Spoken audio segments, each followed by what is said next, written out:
Explain to you one of the top reasons why I believe that Bitcoin and the cryptocurrency market are going to multi-trillion dollar market capitalizations, and why I believe a $5 to $10 trillion market cap is absolutely going to happen in the next 2 years in the crypto space. So let's go back to 2017. During the 2017 bull market, you had a number of projects, number of altcoins that were in the space. You had Dash, you had XRP, you had Litecoin, you had AntShares, which was later renamed as Neo. You had the beginnings of Tron, you had EOS, you had all these different altcoins in the top 10. Dash, I'm not sure if I said that, you had Dash up there in the top 10. And then by 2021, they were pretty much all gone. Most of those projects still exist, but they're down to rank 20, 30, 40, 50, or just plain and simply non-existent. And that's not what we saw this time. We're going into a new bull market, and the top 10 to top 15 altcoin space looks very similar to the way that it did in 2021. Contrary to what many people thought, including myself, most of your favorite projects survived and thrived in the bear market. Cardano, still here. EOS, still here. Cardano is up from 50 million to 225 million TVL from the beginning of the year. Ethereum's obviously still here. XRP's still here. Solana didn't go anywhere. Binance Smart Chain, you name it, it's here. USDT, USDC, they're both still here. We thought a lot of big projects were going to crash and burn and die, and instead of crashing and burning and dying, they continued to grind and grow and develop. The only three projects that really survived from 2017 and were still relevant in 2021 were the big three: Bitcoin, Ethereum, and XRP. From 2021's bull market to the 2023-2024 bull market that's starting right now, pretty much everything survived. And the reason I bring that up is because I want to talk today a little bit about the bedrock that's in the cryptocurrency space that wasn't here before. This is a much more mature industry now, and that changes the way that we go about investing in this space. It changes our outlook on this space, and yes, it does speak volumes about this space. Let's back up and talk about stock market investing. How does that have anything to do with anything, Jeb? Well, I want to talk a little bit about how you make money in the stock market, and then I'm going to explain how crypto is becoming mature enough that you can do something similar here. Now, I want to first address the haters. There are cryptocurrency people that hate on stock market investors, and there's stock market investors that hate on cryptocurrency investors. I am invested in both, and I think that you should be too. And the reason for that is because both are proven methods of generating wealth in a manner that somebody who works 40 hours a week and has 3 kids can actually manage. Look, you're probably not going to be able to manage a rental property unless you put a ton of work into it. You really know what you're doing. You're trading art, you really need to research a lot about the artists and the history. But two of the most reliable ways for somebody, the average Joe, to make money in the cryptocurrency, to build wealth through investment is crypto and stocks. They have a lot of similarities. And crypto is starting to become similar to the stock market in one key way. In the stock market, if you're going to buy the stock market, sure, you can buy individual stocks, but you buy the S&P 500. You buy the market first, and then you buy other individual stocks on top of that. In the cryptocurrency space for a long time, that similar mentality of, just buy the market every month for 35 years and get rich, that wasn't really a thing in crypto, because the top 10 altcoins even were moving around so much that if you bought the top 10 today, you'd be down 90% 5 years from now. But with this development, that the same altcoins that were in the top 10, top 15, top 20 3 years ago still are, and they're staying power. And there's a lot more altcoins that are proving to be blue chips other than just Ethereum. That gives us the ability to make a diversified approach to our investment strategy the same way you would in the stock market. Again, in the stock market, you invest in a diversified portfolio of companies. Normally, you start off with the S&P 500. Then you might buy some other index funds, and then you might buy some individual stocks. You set a baseline of low risk investment that you do for years and years and years and years and years, and you grow your wealth. And then if you want to buy some individual stocks, go for it.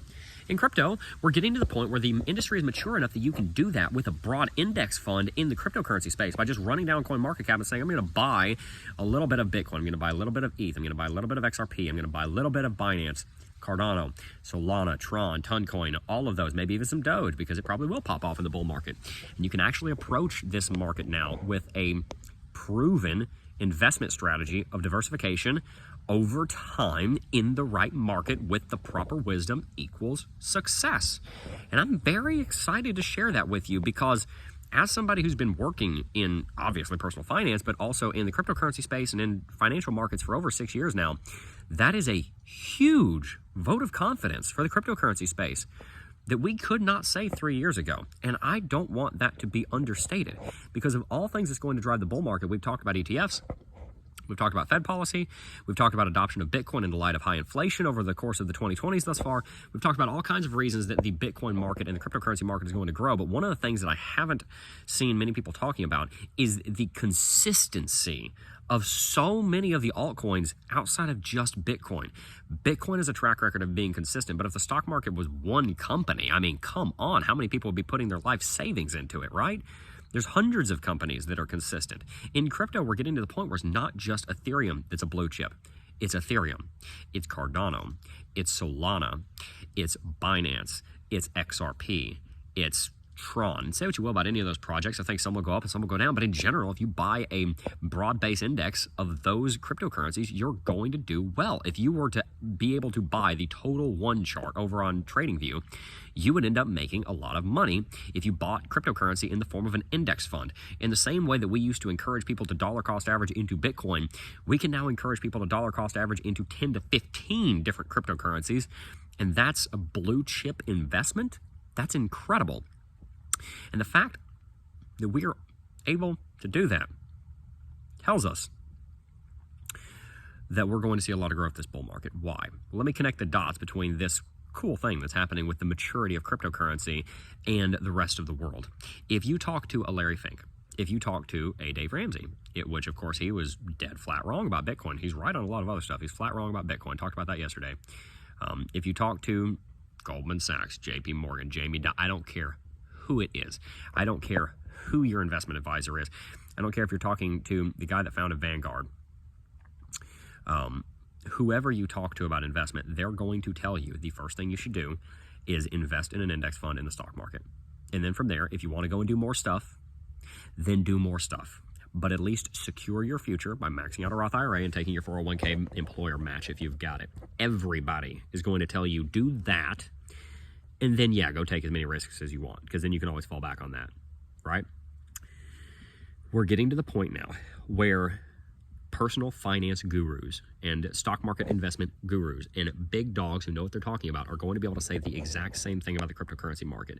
And that is only the second time, that is only the second place in the modern world in the history of the American experiment that you will be able to say that there are two places that you should park your money in an index fund style of investment and let it grow for 5, 10, 15 years, and it can be part of a retirement plan. For the majority of American history, the investments you made were in gold to avoid inflation. You now buy Bitcoin instead because gold is on its way out. It's being mined a lot, and it simply does not have the same supply and demand economics as Bitcoin. You invested in the housing market, but the housing market is harder to get into than ever with high interest rates, or you invested in the stock market. But now, the benefits of all three of those, gold investment, beating inflation, stock market investment being a long-term growth strategy to build a retirement portfolio for yourself and to build long-term wealth that you could borrow against if you wanted to, and the appeal of investing in real estate and generating 8% a year. Well, now you can do that with staking. All of those purposes for investing in all three of those markets show up in one, and it's cryptocurrency. And I'm not here to say the cryptocurrency market is going to get bigger than the stock market anytime soon. I am, however, here to tell you that it probably will outpace the stock market over the next 2 years. So, if you're in crypto and you think the stock market is full of a bunch of bankers that don't have your best interest at heart, let me just tell you, you're probably right. All right? We're on the same page. There's plenty of nonsense in the traditional markets that we are trying to overthrow.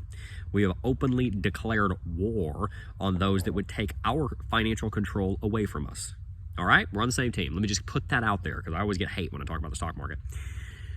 That being said, some of the investment theses are correct. Buy something that has a long track record and a long future that will probably follow that track record of being successful. And now we can do that reasonably, not just in Bitcoin, but in probably about Bitcoin and 20 altcoins. Whoever comes out with the first mass marketable index fund of the top 20 altcoins, and there's a few out there already, and they're performing very well. Whoever does that is going to make millions and millions and millions of dollars. And by the way, whoever does that on a stock exchange, this will probably be 5 to 10 years out, to the point where they're all made into ETFs and then they're packaged into an index fund. Whoever does that is going to make trillions of dollars, because cryptocurrency investment as a form of retirement savings is now becoming viable because there's enough projects in this space that are doing enough good things and have enough of a track record and enough of a backing and enough staying power that this market has now matured to the point that it's ready to play in the big leagues. And that is one of the major reasons that this bull market is not going to be like anything that we've ever seen before, because we have never seen an adult, or at least a older teenage cryptocurrency market. It's been a child this whole time, but we're maturing to the point of, well, maturity. And here we are. And people will invest in it, and you will make a lot of money if you invest in it. So I encourage you, every week or every month, set your schedule, whatever you want it to be, but every week or every month, buy a broad index fund, if you will. You'll have to do it yourself. You'll have to self-manage it, but essentially invest in the stock market, in the cryptocurrency market, as if it was an index fund. Consider buying Bitcoin. Maybe 50% of what you put in every week is Bitcoin. Maybe 15% of what you put in every week is Ethereum. Maybe 5% of what you put in every week is XRP, BNB, Cardano, and Solana. And maybe you have 2% every week that goes into Dogecoin, or 2% every week that goes into Toncoin or Tron, whatever it is. And do that every week. Be it $100 and $50 goes into Bitcoin, whatever. Be it every month and it's $500 and $250 goes into Bitcoin, whatever. But invest with the bull market coming as if you were buying the S&P 500. And then, yeah, if you want to pick individual altcoins, great. Go dump 10 grand into something if you believe in it. But start off with that baseline. And with this coming bull market, you're going to have some winners, you're going to have some losers, but I can virtually guarantee you're going to make a lot of money. So stay tuned, because we will be covering the cryptocurrency market all throughout the bull market. We've got a lot of exciting things coming, so stay tuned. Before I go, I just first want to thank each and every single last one of you for watching, as always. And I'll see you guys in the next video. Peace.